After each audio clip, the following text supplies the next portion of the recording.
saw. Here's a question that will haunt you. Why did some of the smartest people in history make the most catastrophic decisions of their lives, while complete idiots stumbled into extraordinary success? Einstein, arguably the greatest mind of the 20th century, called quantum mechanics. Spooky action at a distance, and spent the last 30 years of his life desperately trying to disprove it. He was wrong. Spectacularly, stubbornly wrong. Meanwhile, a college dropout named Bill Gates became one of the richest people alive by essentially guessing that computers might be important someday.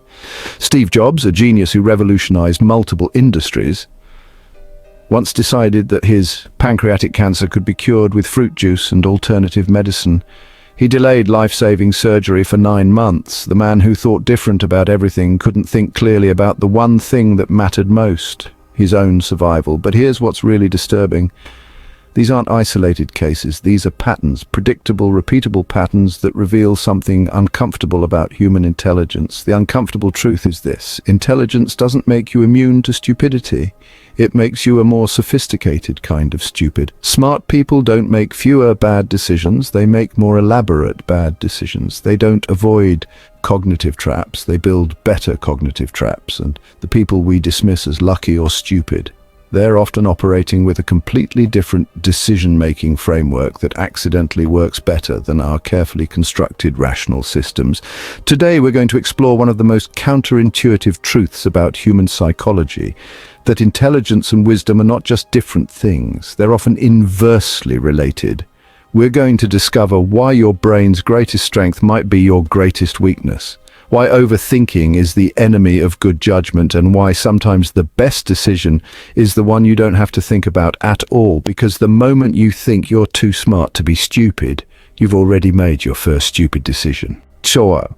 Let me tell you about 2 people I know. Let's call them Marcus and Jenny. Marcus has an IQ of 156. He graduated summa cum laude from MIT with degrees in both economics and computer science. He can solve complex mathematical equations in his head, speaks 4 languages fluently, and reads academic papers for fun. Marcus is, by every conventional measure, brilliant. Jenny barely graduated high school. She struggles with basic math and has never read a book cover to cover in her adult life. She works at a local diner, drives a 15-year-old Honda, and most people would probably classify her as, well, not particularly bright. Here's their story. In 2010, Marcus spent 6 months analyzing the real estate market. He created spreadsheets with dozens of variables: interest rates, demographic trends, economic indicators, historical price patterns. He read everything: academic studies, industry reports, expert predictions. His analysis was flawless. His logic was airtight. Based on his research, he decided to wait for the market to crash further before buying property. Jenny, meanwhile, walked into a coffee shop and overheard 2 construction workers talking about how busy they were with new housing projects. She thought, that sounds good. The next week, she put her $15,000 life savings down on a small duplex in a neighborhood she liked because it felt right, and the seller reminded her of her grandfather. Marcus waited for the crash that never came. He's still renting, still analyzing, still waiting for the perfect data to align. His rent over the past 13 years has totaled $187,000. Jenny's stupid duplex is now worth $340,000. She lives in one unit rent-free while the other unit pays her mortgage. Her net worth has increased by over $200,000, not counting the money she saved on rent. Marcus, the genius, made the rational decision. Jenny, the fool, made the profitable one. But here's the twist. This isn't a story about luck versus skill. It's a story about 2 fundamentally different types of intelligence, and why the type we celebrate in school might be the least useful in real life. Marcus suffered from what psychologists call analysis paralysis, the curse of the overthinker. His superior analytical abilities became his greatest weakness because he confused having more information with making better decisions. He fell into the trap of believing that if he just analyzed enough, he could eliminate uncertainty. But uncertainty is the price of admission to opportunity. Jenny, without realizing it, was practicing what Nobel Prize-winning psychologist Daniel Kahneman calls System 1, thinking fast, intuitive, pattern-based decision-making that often outperforms careful analysis in complex, uncertain situations. But the story gets even more interesting, because Marcus's failure wasn't random, it was predictable. And Jenny's success wasn't luck. It was the result of using the right type of thinking for the right type of problem. And that's where our journey into the paradox of intelligence really begins. Here's where it gets fascinating and a little disturbing. Research by psychologist Keith Stanovich at the University of Toronto has revealed something that should shake you to your core. Intelligence, as measured by IQ, has almost zero correlation with good judgment. In fact, in many situations, higher intelligence is associated with worse decision-making. Think about that for a moment. The quality we use to sort people into smart and stupid categories, the quality that determines academic success, career opportunities, and social status has virtually no relationship to the ability to make good choices in real life. Dr. Stanovich calls this phenomenon disrationalia, the inability to think and behave rationally despite having adequate intelligence. It's like being a brilliant mechanic who can rebuild any engine but can't figure out why their own car won't start. But why does this happen? Why do smart people make systematically stupid decisions? Smart people don't think less, they think differently. And often, that difference is the problem. When presented with a decision, intelligent people immediately begin generating multiple scenarios, considering various possibilities and analyzing potential outcomes. This sounds good in theory. In practice, it's often disastrous. Here's why. The human brain evolved to make quick, good enough decisions in environments where information was scarce and delay was dangerous. If you heard rustling in the bushes, you didn't conduct a statistical analysis of the probability it was a predator versus a squirrel. You ran first and analyzed later. But intelligent people have been trained to do the opposite. They've been rewarded their entire lives for comprehensive analysis, for considering all angles, for never making a decision without sufficient data. This works brilliantly in closed systems with clear rules like academic tests or chess games. Real life, however, is an open system with hidden variables, incomplete information, and consequences that compound over time. In these environments, the ability to analyze can become a handicap. Psychologist Barry Schwartz's research on choice overload reveals another dimension of smart stupidity. When faced with many options, intelligent people don't just consider more possibilities, they invent possibilities that don't exist. They become perfectionists in a world where perfection is impossible. They suffer from what researchers call maximizing, the compulsion to find the absolute best option rather than accepting a good enough solution. Meanwhile, people with lower analytical abilities tend to be satisficers. They pick the first option that meets their basic criteria and move on. Guess who ends up happier with their decision? Ooh. Perhaps most dangerously, intelligence breeds overconfidence in areas where intelligence is irrelevant. Smart people assume that because they're good at solving abstract logical problems, they'll be good at predicting human behavior, market movements, or personal relationships. This is like assuming that because you're an excellent chess player, you'll be excellent at poker. The skills seem related, but they're fundamentally different games, requiring different types of intelligence. Dr. Philip Tetlock's famous study of expert predictions found that the more credentials and intelligence a forecaster had, the worse their predictions became. The experts were systematically outperformed by dart-throwing monkeys. Why? Because intelligence gave them more sophisticated ways to be wrong. But here's where it gets really interesting. Research in behavioral economics has shown that people make better decisions when they have fewer options, less time to analyze, and more constraints on their choice process. This is why speed dating works better than endless online browsing for finding compatible partners. It's why entrepreneurs who start with limited resources often outperform those with unlimited funding. It's why some of the best investment strategies are the simplest ones. The people we label as lucky or stupid aren't operating with inferior decision-making processes. They're operating with different ones. They're using what psychologist Gerd Gigerenzer calls fast and frugal heuristics. Simple rules of thumb that work surprisingly well in complex environments. And here's the kicker. These heuristics often outperform sophisticated analytical methods, not despite their simplicity, but because of it. Revelation 4, the Great Reversal.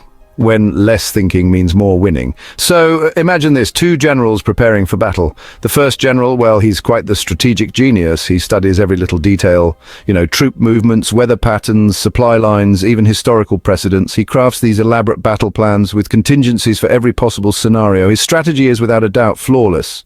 Now, the second general, he's not particularly bright, to be honest. He follows a very simple rule. Attack at dawn with everything you've got, straight at their center. So, who do you think wins? Well, history suggests it might just be the second general. Why, you ask? Because while the first general is still analyzing, the second general is already moving. While the first general is optimizing, the second general is acting. Now, this isn't some romantic celebration of ignorance over intelligence, not at all. It's more of a recognition of a profound truth. In complex, dynamic environments, the ability to act quickly and adjust course often trumps the ability to analyze perfectly and act slowly. Quite fascinating, isn't it?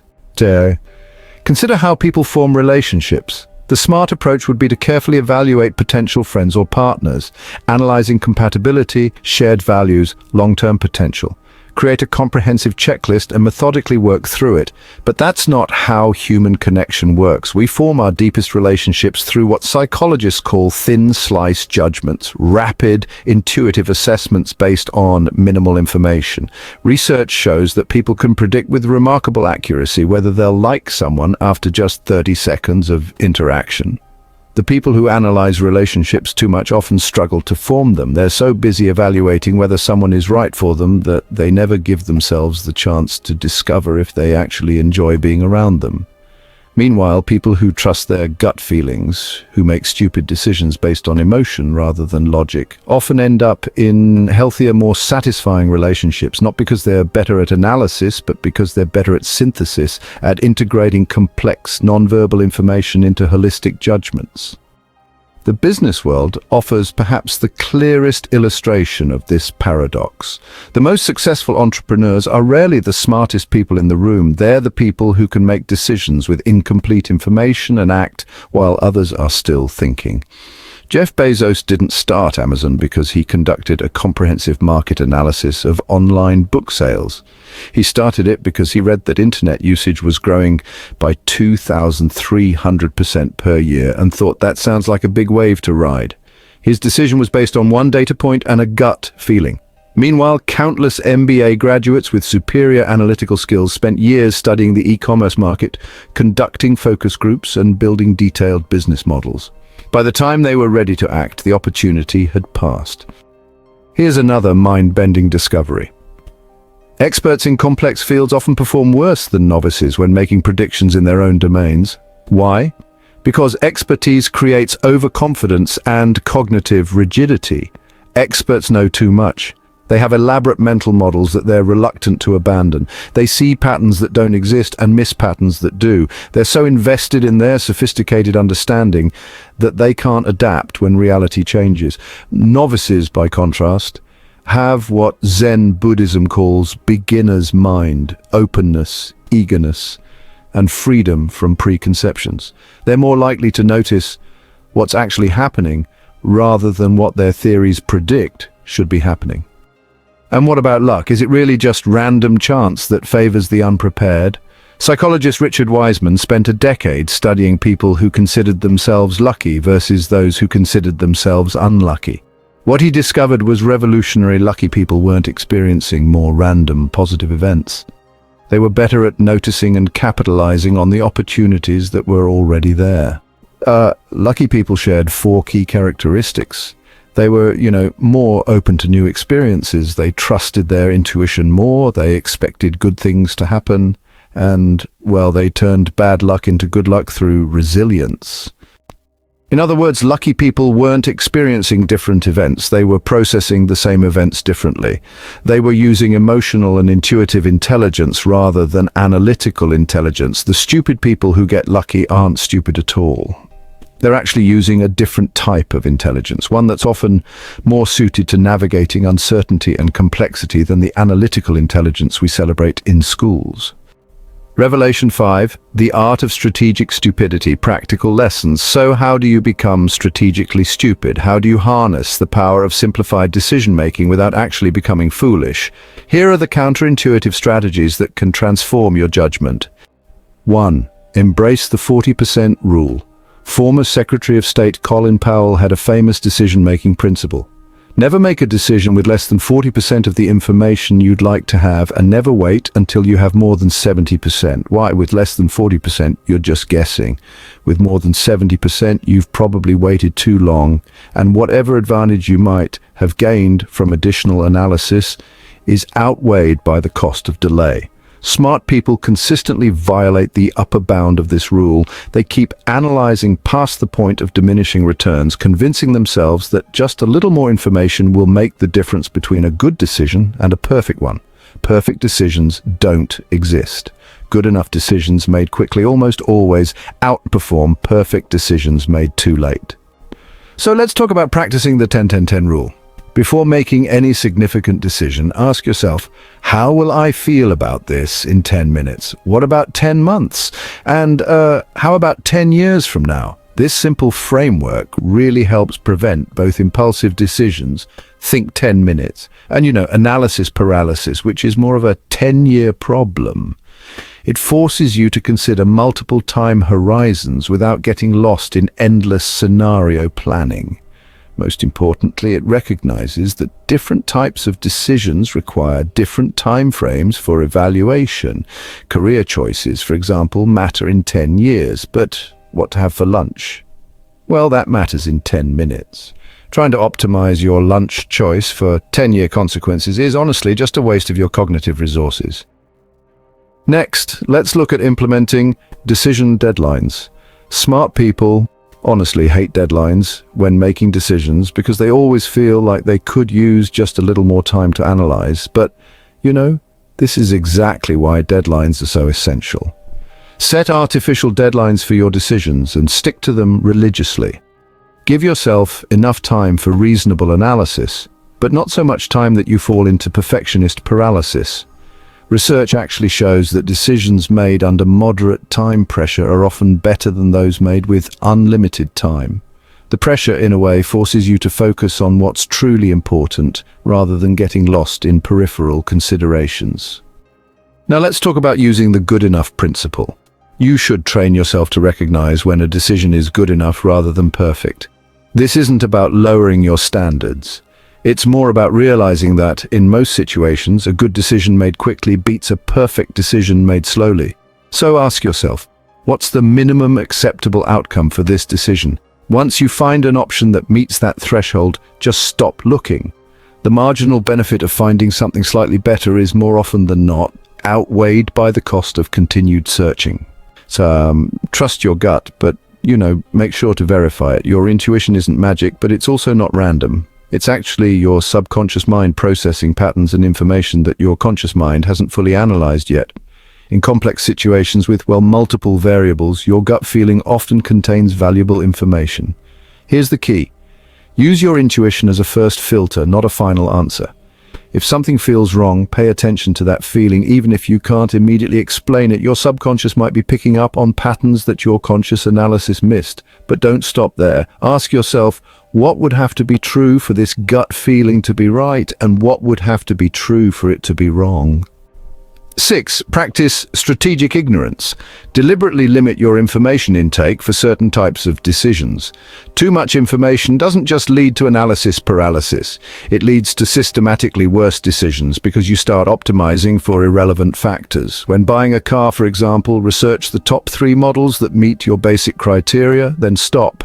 Don't read every review, compare every feature, or analyze every price variation. Pick the one that feels right from your shortlist and move on. The goal isn't to make uninformed decisions, it's to avoid making over-informed decisions that paralyze your judgment.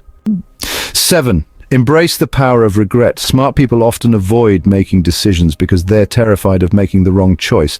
They've been conditioned to see mistakes as failures rather than learning opportunities. Reframe regret as tuition for life education. Every bad decision teaches you something that no amount of analysis could have taught you.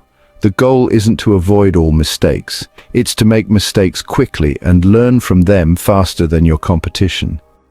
8. Cultivate anti-intelligence. Periodically do things that feel stupid by conventional standards. Take an art class even if you're terrible at art. Travel somewhere without a detailed itinerary. Have conversations with people who disagree with you fundamentally. These activities aren't about becoming actually stupid. They're about exercising different types of intelligence that your analytical mind might have atrophied. They're about staying cognitively flexible in a world that rewards cognitive rigidity. And here's the most important lesson of all. Revelation 6, the final intelligence, beyond smart and stupid.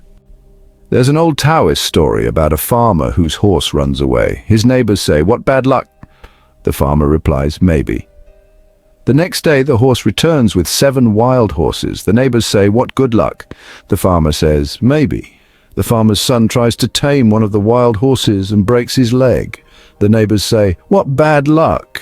The farmer says, "Maybe." The next week, military officers come to draft young men for war, but they reject the farmer's son because of his broken leg. The neighbors say, "What good luck?" The farmer says, "Maybe." This story isn't about fatalism or indifference. It's about a type of intelligence that, well, transcends the binary of smart and stupid. What we might call meta-intelligence. Meta-intelligence is the recognition that intelligence itself is contextual. What looks smart in one situation might be, honestly, catastrophically stupid in another. What appears to be luck might be the result of unconscious wisdom. What seems like a good decision might lead to terrible consequences, and what seems like a terrible decision might open doors you never knew existed. The highest form of intelligence isn't the ability to analyze complex problems or memorize vast amounts of information. It's the ability to recognize which type of thinking is appropriate for which type of situation. Sometimes you need analytical intelligence when designing a bridge, performing surgery, or solving mathematical proofs. Sometimes you need emotional intelligence when navigating relationships, inspiring others, or understanding motivations. And sometimes you need intuitive intelligence when making decisions under uncertainty, recognizing patterns, or sensing opportunities. But most importantly, sometimes you need what we might call strategic stupidity, the intelligence to know when not to think too hard. Here's the resolution to our paradox. Smart people don't make stupid decisions because they lack intelligence. They make stupid decisions because they use the wrong type of intelligence for the situation at hand. They bring analytical tools to intuitive problems, comprehensive thinking to situations that require decisive action, and perfectionist standards to environments where good enough is actually optimal. The people we dismiss as stupid or lucky aren't operating with inferior mental capabilities. They're often operating with different mental capabilities, ones that happen to be better suited to the messy, uncertain, rapidly changing world we actually live in. The future doesn't belong to the smartest people. It belongs to the most adaptable people, those who can fluidly move between different types of intelligence depending on what the situation demands. The ultimate intelligence isn't knowing everything. It's knowing what you don't know, and more importantly, knowing when knowing doesn't matter. It's the wisdom to recognize that in a complex, uncertain world, the ability to act decisively with incomplete information is often more valuable than the ability to analyze comprehensively with complete information.